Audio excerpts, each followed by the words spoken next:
I was assured that you could all see me if I didn't use a stool. Can you see me? Okay.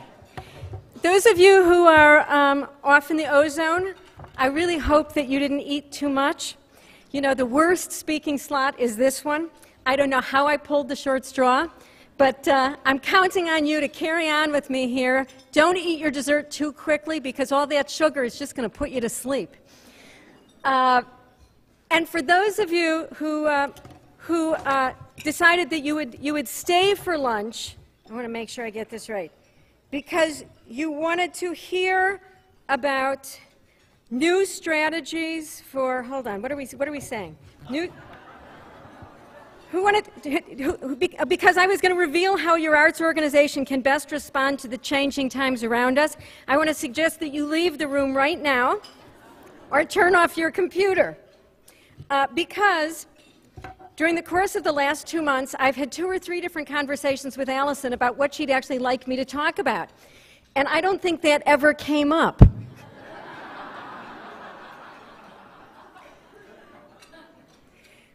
But I promise you, I'll figure out some way to sneak it in there so that we can all leave feeling like we've done what we were supposed to do. Actually, what we did talk about was that Allison was hoping that what I would be willing to talk about was this gap between the nonprofit and commercial worlds that was touched on, I know, in one of the morning sessions that I went to, that seems to be on the mind of certainly many people in the funding community. And I will tell you that I've thought about this issue. I wrote 3 or 4 outlines about this issue. And every time I got about 1/3 of the way through that outline, I kept finding there's really not very much to say about this issue. And I will eventually tell you why that is. But before we get to that, the reason that I think it came up was because Berkeley Rep, while we have collaborated with other theaters for many, many years, we've been probably one of the premier companies engaged in collaborations and co-productions around the country for easily 20, 25 years. In the last few years, we actually have begun increasingly to have relationships with commercial partnerships and commercial partners, which have been very visible in some cases, and interestingly, in some cases not at all visible, but very pronounced in terms of their impact on us. And I think that there has grown a sort of fascination with what are the implications of that for an organization, what does it mean, is there a gap? Is there a gap between the commercial and the nonprofit world, and if so, who cares about that gap? The reason I think that Berkeley Rep came up was because a year ago we received a lot of recognition, and I will say it was lovely recognition and we enjoyed it. Because we took on a project that was unlike anything that we had taken on before. We were approached by an artist with whom we had had a dialogue for probably 10 years, a commercial producer with whom we'd been having a dialogue for about 10 years, and they came to us with a project for which they were looking for a home. They were looking for a community in which they thought that their project could be well developed, a community that would be responsive to the work that was being developed. And they were looking for a theater with which they could actually have a real relationship. It just so happened that the seminal piece around which this work was being developed was an album by a group called Green Day. Has anyone heard of them? Let me just ask, is there anybody who hasn't heard of them? Because then I'll change my speech. Okay. Which happened to be a company that was born in a small club, and I'm just trying to remember whether it was nonprofit or not, in Berkeley. It was very much a Bay Area homegrown operation that became an international phenomenon. Now, The reason I would say that this project came to us, and the reason that we were approached by it, is because, as I say, for years we've been both doing new work and we've been engaged in relationships with commercial partners. We've been engaged with commercial partners who have never made money on anything we've ever done. And in fact, a few years ago, when we mounted a production called Passing Strange, which featured two fantastic artists, Stu and Heidi Rodewald, in a piece that they had created with us. We did it in collaboration with the Public Theater in New York, and then it went on to a commercial run. That commercial run was produced by a venerable commercial producer named Liz McCann, who, when I walked into the opening night party, looked at me and she said, "You only bring me bad luck." And I said to her, "Liz, I don't know why you never call me before you invest in our shows." I would not have encouraged her to do so. But having said that, this project really was different. It was different in that we started out from the very beginning knowing that it was a production that had the potential to have very long legs. It had the potential to transform our organization. It had the potential to, for us to hit a number of organizational marks that were very much on the forefront of our thinking at the time. So when Tom Hulse and Ira Pittleman came to us, the two of them were commercial producers, entrepreneurs, I would say, who had been, they were theater lovers, people of the theater, who had a sense of mission, and I would say it was a noble mission, to want to support the work of a director whose work we shared an interest in, and that was Michael Mayer. Michael Mayer, who had directed the production of Spring Awakening that had appeared on Broadway a few years before, had been interviewed and by someone who'd said, "If you could do any project that you wanted, what would you do?" And he said, "God, what I would really love to do would be to adapt Green Day's album American Idiot." And Tom called him up and he said, "Do you really want to do that?" And he said, "Yeah, I really do. But it'll never happen." Well, so they managed to find a way to get in to talk to Green Day and to talk to Billy Joe and Mike and Trey and to say, you know, would you even consider letting this idea happen? And the guys were totally engaged by this. They were very excited by it. They were excited by it at a time when, I will say, the music industry was not in as much flux even as it is now.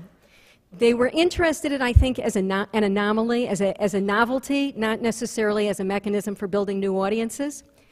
So much has changed in the time since when that conversation began to where it ended, that this has actually become an exercise not only in how theaters can attract new audiences, but actually how musicians can attract new audiences. And it says a lot about what's going on in the field that a project like this would have that effect. Tom and Ira came to us, along with Michael, and they said to us at Berkeley Rep, "Would you consider working with us on this project?" We were very enthusiastic, but it would be overstating it to say that we jumped at the chance. We felt that there were conversations that had to be had, there were understandings that had to be made, and they were not necessarily contractual understandings. I don't think the contract was even signed until we opened the show. What we were looking to, yeah. Okay. Too much information.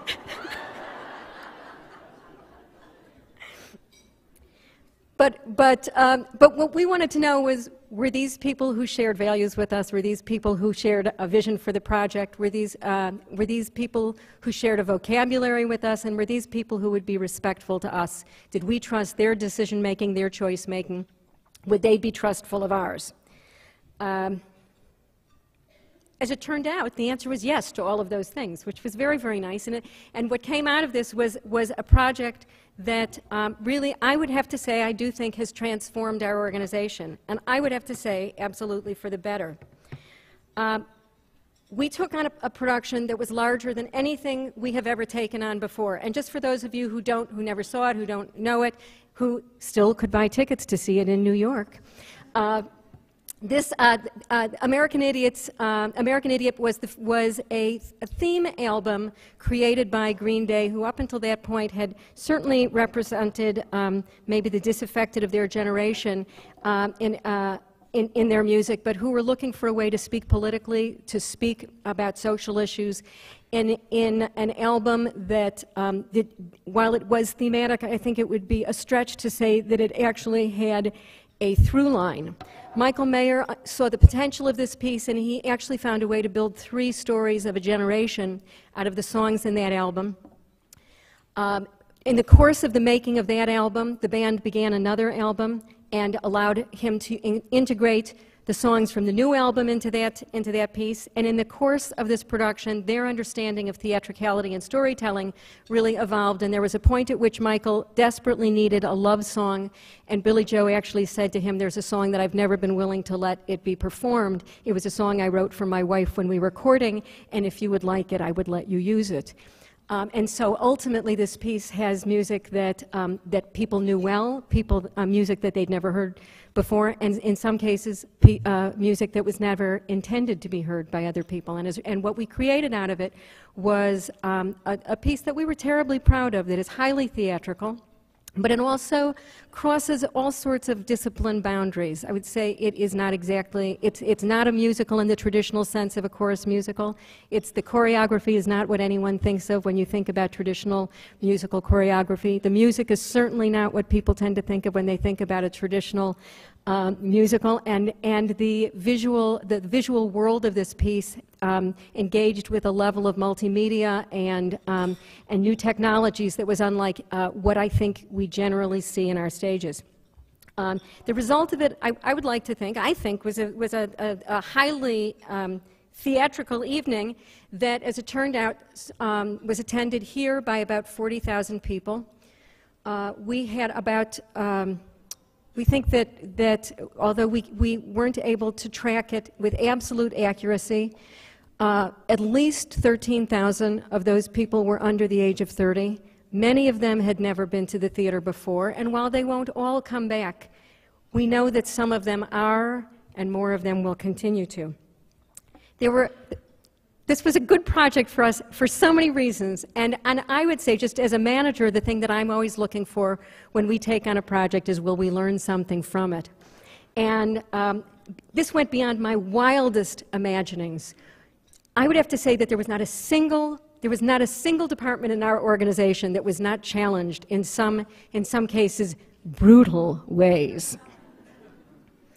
But I started thinking, because I thought it might be interesting to you to know some of the kinds of learnings that we engaged in. I have some staff here who are chuckling. I'm sure that they can contribute to my list. First of all, there was an aerial scene in this production that was highly computerized and much more sophisticated than anything that we'd ever done before. So our stage supervisor actually now could probably put anybody up in the air. Would probably most like to put me up in the air. The kind of sound mixing that we had to do, because there was a band on stage and there were so many dancers, singers, etc., was unlike any. We usually do, you know, Ibsen. We do Beckett. We do Jordan Harrison and nonlinear new plays about man-on-boy auto asphyxiation.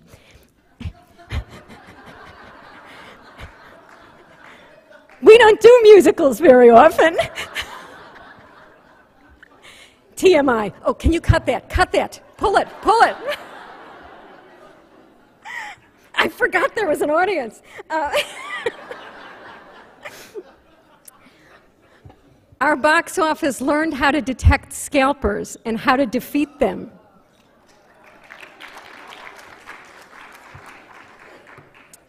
Our front of house learned that people who go to concerts, and particularly to clubs, really have no idea about the etiquette engaged in attending the theater.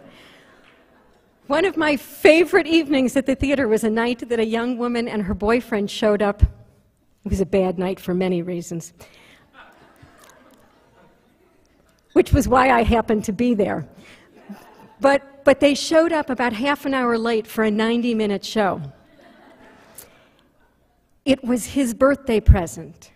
They had come down from Sacramento. and we wouldn't let them in for another 30 minutes. You know, we basically had a no latecomer seating policy. And first she yelled. She was very obnoxious. And then she went out in the courtyard, and her boyfriend, who was very embarrassed, stood aside, and we said, "Let us get you a birthday drink." So he started drinking.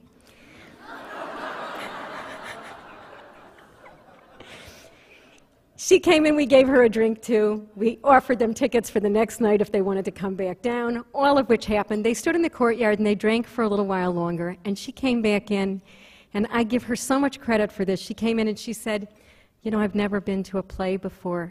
It never occurred to me you needed to get here on time." Which made us realize within our marketing department that there is a whole set of conventions in our entities, in our organizations, that we take for granted. We are as closed a culture as any other culture. I mean, my husband says I can't talk about sports because I can't remember where the shortstop stands. And the first time he took me to a baseball game, I did ask when was the intermission.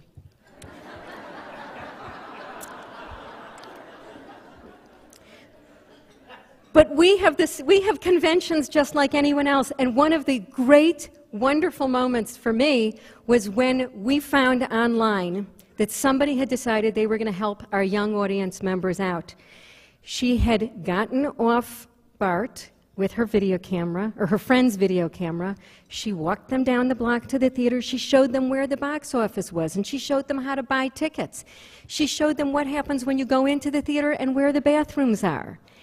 She gave them a walkthrough that was so illuminating for me about what we need to be telling other people. She was not condescending. It was a handheld camera, and it was actually wonderful, and it's become useful information in terms of how we deal with new audiences, whether they're under 30 or whether they're under 90.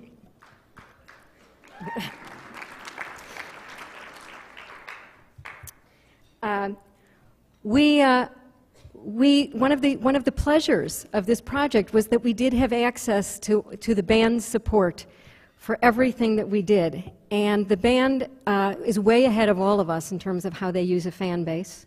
They're way ahead of us in terms of how they use Facebook. They're way ahead of us in terms of how they use Twitter and everything else. And we are so much more sophisticated now than we were before we began, because of their because we had access to their information. And it was extraordinary to see how fast information can move, particularly when you don't want it to. But once again, it changed. We learned about how to use new technology, I think, in a way that probably started our learning curve by easily 6 months, if not longer. But there were other things that we learned that I thought were also useful. One of the things that we learned is when people come into and out of the theater over and over again in a short period of time, it is probably because they have a Coke problem instead of a prostate problem. I just had to do it. I couldn't help it.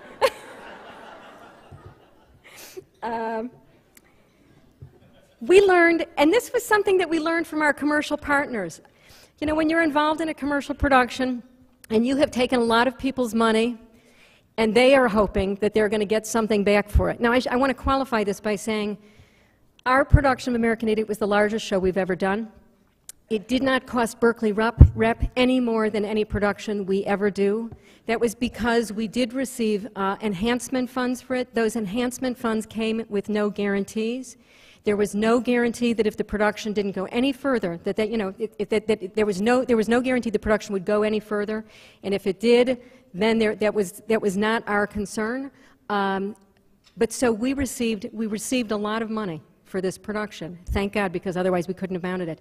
But we only dealt with Tom and Ira throughout all of this, which was very helpful to us. One of the things we had an opportunity to observe, though, is what happens when instead of doing a full season of work, you think about only one production. And when I think about the difference between our institutions, our organizations that produce bodies of work, and I think about companies where they really focus on one production at a time, there really is a difference in the care and attention you give to one production versus the care and attention you can give to 7 or 8 or 12 or 16 or 25 performances a year. And for me, there was something really profoundly important about what I learned there, which is that we have to treat every production that we do with the same care and attention as we would if it was the only thing that we were doing. And it requires that we behave in a different way when we do that. Something else that we learned, and this was a fun one too.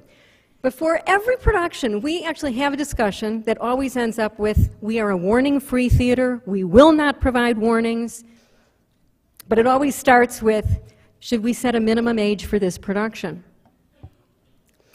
And I have to tell you, it was fascinating to me to see 6-, 7-, and 8-year-olds in a theater with their parents for a show that had graphic sexuality, graphic use of drugs, extensive use of 4-letter words, and we never got a single letter of complaint. I do think we get intimidated, and we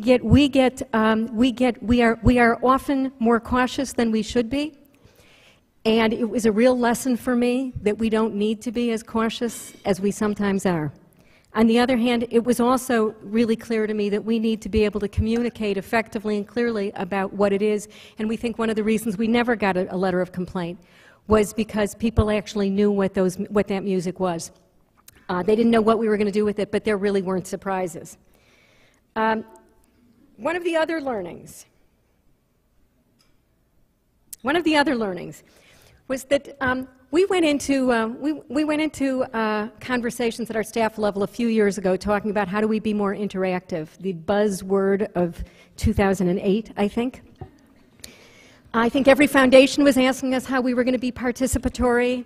Every foundation was asking us how we were going to be interactive, and we had a lot of really good ideas. They were really bad ideas. But one of the things that we discovered with this production was that we gave people opportunities not only to come to the theater and have a very satisfying and rich theatrical experience, but we also gave them an opportunity to spend more time at the theater, to be there longer, and to have an entirely different experience both before and after the show. So that we had a party in our courtyard every night. Addison Street in downtown Berkeley was probably the hottest place in town for about 12 weeks. And it was not about an alternate event in the face of the theater. It was actually an expansion of what was going on stage. And what we found was that for people who are now looking for an experience that feels to them participatory, engaging, interactive, that it doesn't necessarily have to mean asking people how they want the play to end, which we will never do.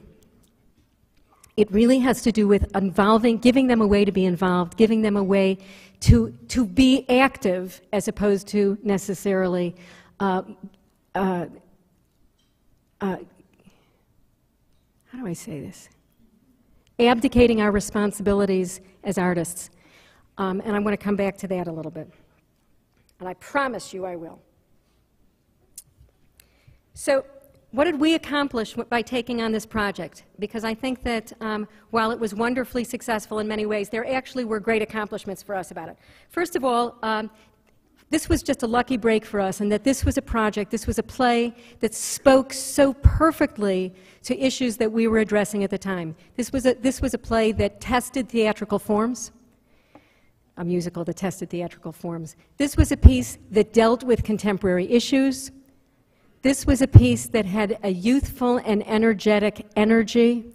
This was a piece that was original. This was a piece that did speak to young audiences, although what fascinated us was that it was a piece that ended up speaking to 3 generations. This was a piece, we always say, we don't necessarily just want a young audience, we don't want an old audience, we don't want to supplant our current audience.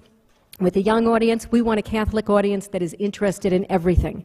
We want a multi-generational audience that is interested in everything. And what we want is people of different experiences, different ages, different backgrounds, sitting side by side in the theater and having different experiences, but being aware that they're having different experiences. And one of the things that was really quite remarkable about this was that we had people bringing their grandparents and people bringing their grandchildren.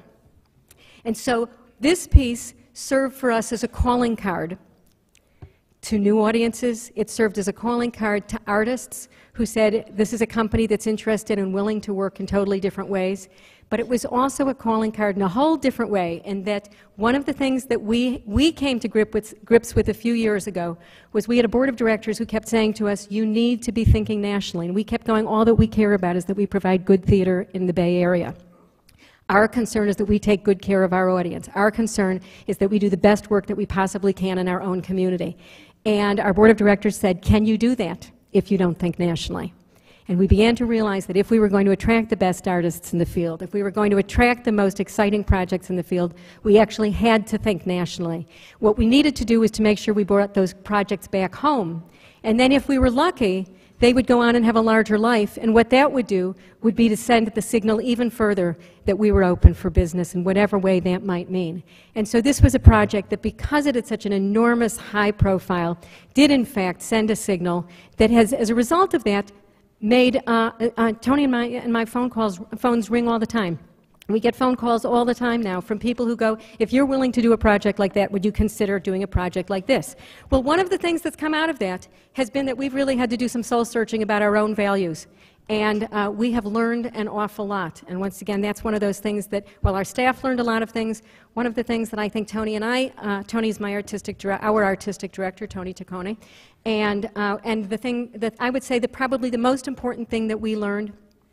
And when I come back and talk about my irritation with foundations and their issues about commercial theaters, what I think that we learned is the thing that I think everyone learns when they engage with partners who are not like themselves, which is that you figure out what your values are, you figure out what's important to you, you figure out what are the lines you're not willing to cross, and you figure out what are the lines that are arbitrary and that you haven't crossed just because you were afraid or because you had habits or you had fixed assumptions about what was and wasn't acceptable.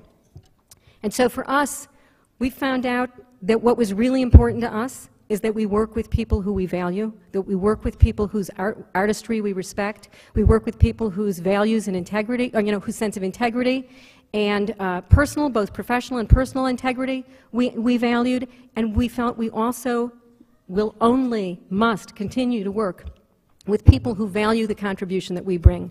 What we're not interested in is being a place that is simply a four-wall rental where someone comes in and puts in their show, they mount their show, and they leave. We know that we care deeply about what we put on our stage.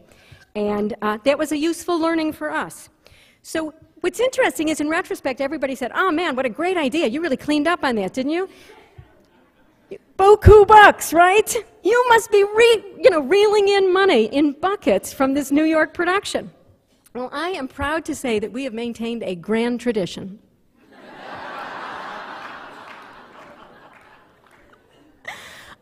Which is not to say that it's not doing just fine in New York. But the good news for us, I would say, is that we never went into this with the assumption that we were going to make a lot of money off of that Broadway run.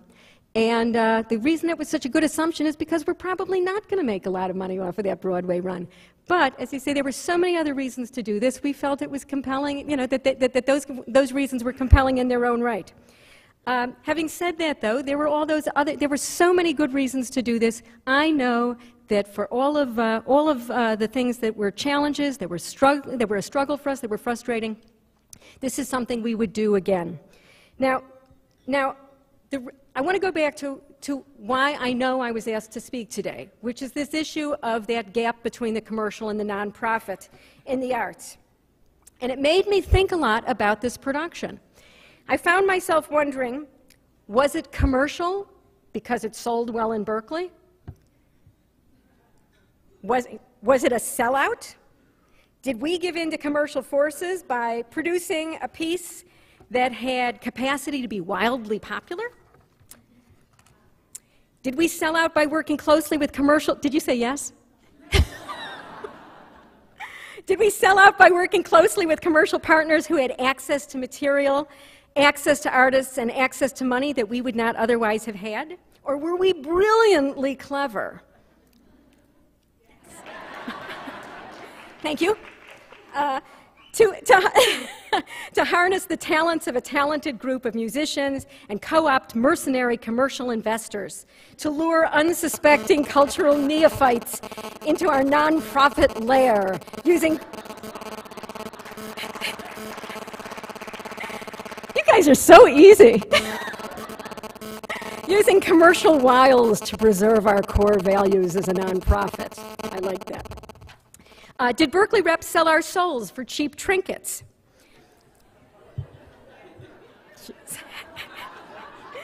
Did American Idiot ever become commercial? So here's my question. If it doesn't ever recoup, does that make it a failed commercial success, a failed commercial production, or simply a surprisingly successful nonprofit one? Are the two significantly different? And did it magically become commercial when it landed at the St. James Theater? You know, for me, this is where I kept rewriting. I kept rewriting because I couldn't figure this out. Really what we're talking, we know that there are facts on the ground here. The IRS designates some of us as commercial and some of us as nonprofit. And a lot of us who are nonprofit talk about our deep values. We talk about our commitment to community. We talk about our commitment to artists.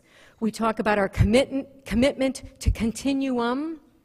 We talk about the fact that much of our work will not be valued in its own time and may not be valued for generations to come. We love to talk about Schoenberg. I don't know, who do visual artists have people you talk about too, I know. But I thought, I don't think as nonprofits that we actually have the market cornered on any of those things. I think about the number of people who I know who are engaged in making, or trying to make money in the theater at least, who care as deeply about artistic relationships as we do, who actually, when they're successful, put much more money into the pockets of their artists than we ever do, who care as deeply about the integrity of whatever production they're working on as we do, who care as much about the field, if not the continuum, as we do, and the thing that, and who are accountable to investors as opposed to our donors, as we are. And I think that the gap is not nearly as clear as a lot of us would like to make it. The gap is about the IRS. It's not about intentions. And I think a lot of us have spent a lot of time justifying ourselves based on our intentions, as opposed to based on our IRS status. And I'm lost for a minute. So I started thinking a little bit about what does this distinction mean and to whom? So ask yourself when you have a Saturday night and you're going out, do you look through the listings, whether they're traditional media or online, and say, what nonprofit events are happening this weekend? I rest my case. But I think about it in terms of artists. Most of the artists with whom we work, if they are not already engaged in relationships with other commercial partners, would love to be. So it's not about who do we work with versus who do they work with. The vendors who we deal with. I've been thinking about this a lot lately. We deal with a lot of very small vendors, and they look at us, and they are living hand to mouth. The restaurateurs who we work with, the lumber yards who we work with, and they look at us and they go, you guys are big. Why are you asking us for a donation? And it's true, they're living hand to mouth. They're probably living as hand, if not more so, than we are. What does our nonprofit status mean to them? It just doesn't mean that much. So then finally the question is to the donors, what does it mean to them? And I have to say that I've seen an acceleration of a conversation about this in the last couple of years that has made me a little bit crazy. Maybe you should cut this off right now. Do we have any donors in the room? Sorry. because I think you're actually barking up the wrong tree on this particular issue. I just got an application from a major foundation that funds the arts, where fully a third of the questions were asking us about our partnerships with commercial entities.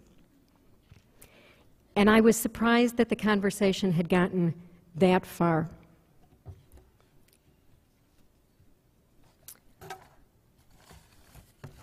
I thought, why are they so distrustful of our issues? Why are they so distrustful of our relationships? And why are they so anxious about where this is going to take us? When I feel that in many cases it is the very foundation community that has driven us to this point. As nonprofits, we have always had an understanding that the way we work, and really this goes back to time immemorial, we have always, the art forms that we support or that we participate in or that we make our livelihoods in have always been supported through patronage. The only question was who was providing the patronage. For many years, our patronage came from government, came from enlightened self-interest from individuals, from foundations and corporations where they understood that the quality of life in a community was enhanced by the nature of the work that we do. Increasingly, in recent years, what we've seen is that there is an unwillingness on the part of the philanthropic community to fully support projects, to support projects in an ongoing basis, and to put us in a situation where we are looking increasingly to new and innovative sources for that's not nice, my nephew's calling. Wants to know if he can use the car. But we are looking increasingly for new sources of income to replace what for a long time was a steady stream of revenue that understood that the bread and butter of our organizations, our ability to support innovative work, creative work, to be able to support work that was affordable by large swaths of people in our community, demanded ongoing and steady philanthropy. As that has declined, as that's fallen away, as that has been replaced by restricted grants and grants that are occasional, we've had to look for new and substantial sources of revenue. It is not unreasonable that in all of our fields we are looking increasingly for sources of revenue that come from places that we didn't look in the past. And one of the logical places for us to be looking is in places where there is revenue to be had, where there is revenue to be gained, where the numbers are large enough to make a difference, and where there is a different kind of enlightened self-interest at play. I have real concern about the future, I have to be honest. I think that while I've been listening this morning, and I do think that we probably are going through as vital a time creatively in this country as we've ever gone through, and I think the next few years, just because of the pain that we will all continue to feel, will probably be increasingly artistically vital. On the other hand, there's certain social trends that scare the hell out of me. One of them is that at least in the state of California, we've now had 30 years of children who are not well educated, and certainly not well educated in the arts. We have now had 10 years, 8 years, 9 years of No Child Left Behind in which children are not being encouraged to think critically. What we know is that audiences for the arts are people who are well educated, and one of the reasons that they're well educated, or maybe one of the reasons that they're audiences for the arts, is that they're people who understand contradiction, they're people who value metaphor. You want my phone? Oh, I'm so sorry.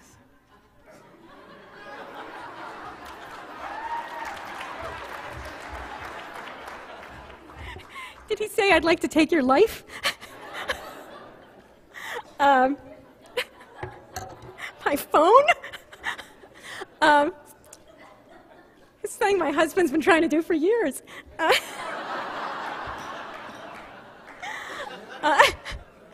but I think that we have a generation of people who have not been trained with the skill set that it takes to be an avid lover of the arts. If you go to a play or you go to a concert and you listen to it and you only hear what is being said and you don't see it as being a taking off point for seeing and thinking and believing other things, then you're missing 2/3 of the value of the event, of the experience.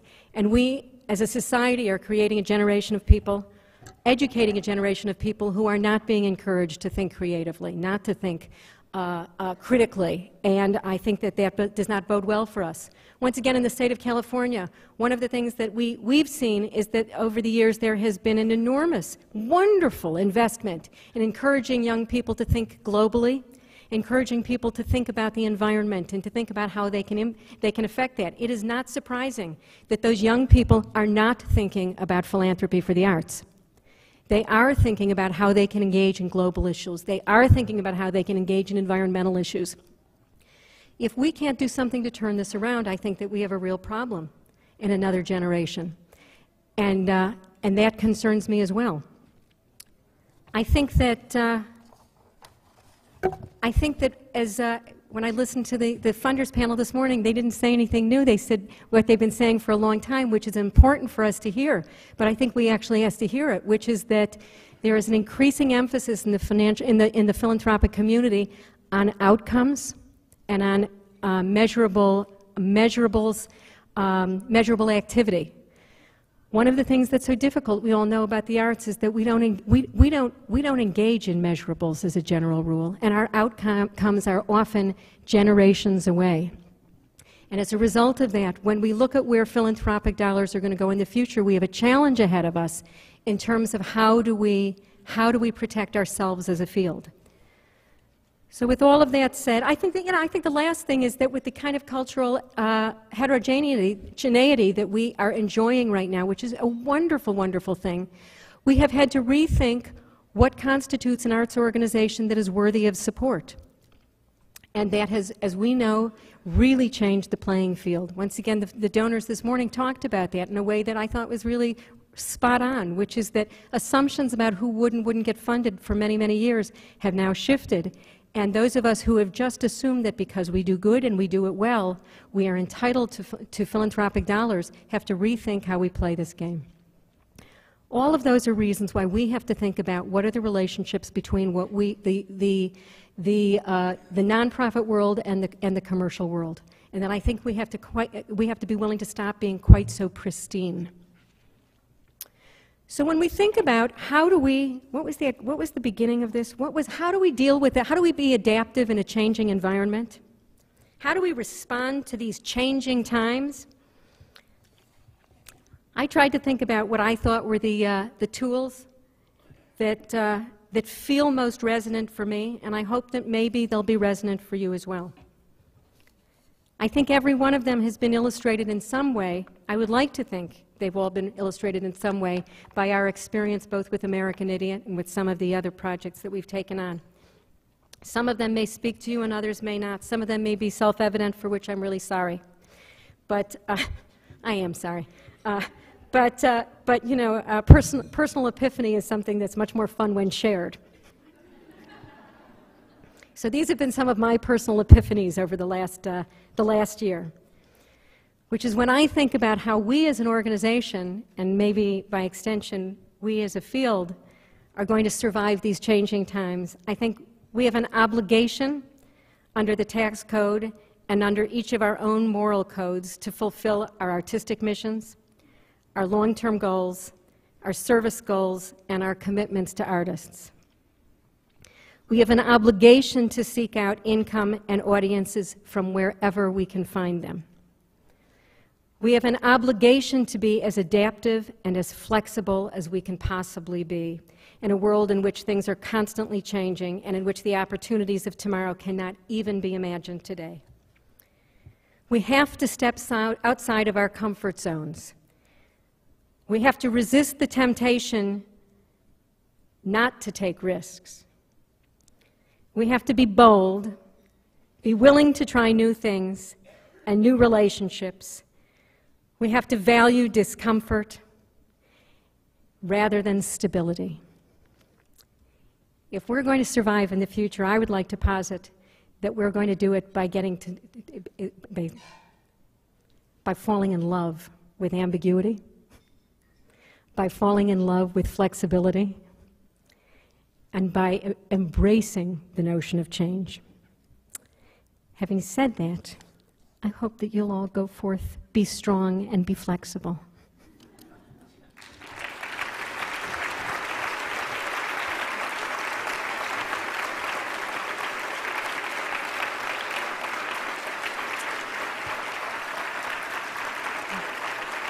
Thank you. Thank you. I've been told that if you have questions, and I was supposed to leave time, I think we have time, don't we, Allison? We're okay.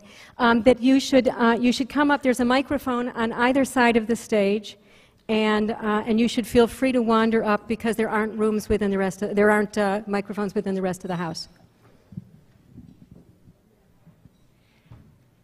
Hi there. This question is actually from the live stream. Calandra Jackson from Atlanta, Georgia is joining us, and her organization, it's a for-profit organization called Email Connecting.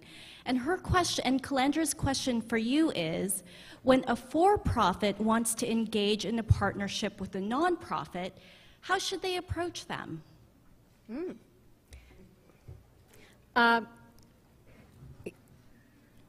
How should a for-profit engage with a nonprofit?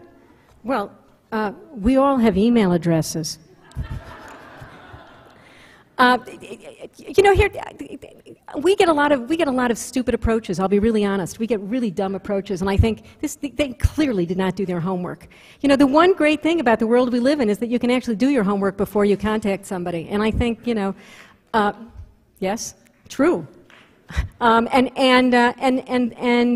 so, you know, I think that between Americans for the Arts and their lists, TCG, Dance America, Opera USA, is it still ASOL? Are you still the ASOLs? Whatever they are. There's a lot of access to a lot of information, and I think that commercial organizations that are interested in partnering with nonprofits really owe it to themselves to do some homework. And then, as I say, I think what I've seen with my colleagues who engage in these kind of partnerships, they've got to be based in mutual interest, a mutual sense of purpose, and a capacity to share some sort of common vocabulary. Is that it? Did I say everything that there was to say on this subject? In that case, Katie, Allison, is this, can we leave? Or, or do you have announcements? Okay. Thank you all for your patience.